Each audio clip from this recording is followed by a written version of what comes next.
रामकृष्ण हरी. सज्जनो, आज आपणाला सामाजिक विषयावर एक सुभाषित ऐकवणार आहे. कारण सत्य गेले भोळ्यावरी, असत्याची झाली थोरी.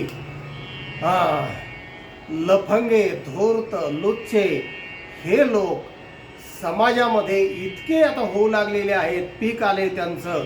त्यापासून सावध राहा, विवेकी बुद्धी ठेवा आणि जे सत्य आहे, जे आवश्यक आहे, योग्य आहे तेच स्वीकारा, अशा अर्थाचं सुभाषित आहे. झणझणीत डोळ्यात अंजन घालणार आहे. आता जे प्रचलित विषय चालू आहेत ना, त्यावर हा विषय मुद्दाम ऐकवित आहे.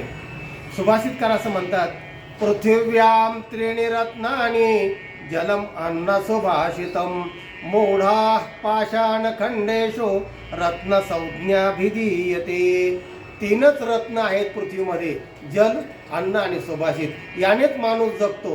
पण मूर्ख लोक पाषाण खंडेषु, एका दगडाच्या, शिरगुळ्याच्या किंवा ह्याच्या तुकड्याला रत्न असं नाव ठेवतात आणि कशालाही बोलतात. 1,00,000 रुपये देऊन चिंचुक विकणारे सुद्धा लोक चकचकीत करून विकतात.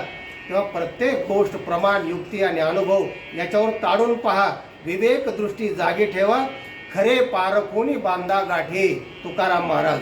रामकृष्ण हरी.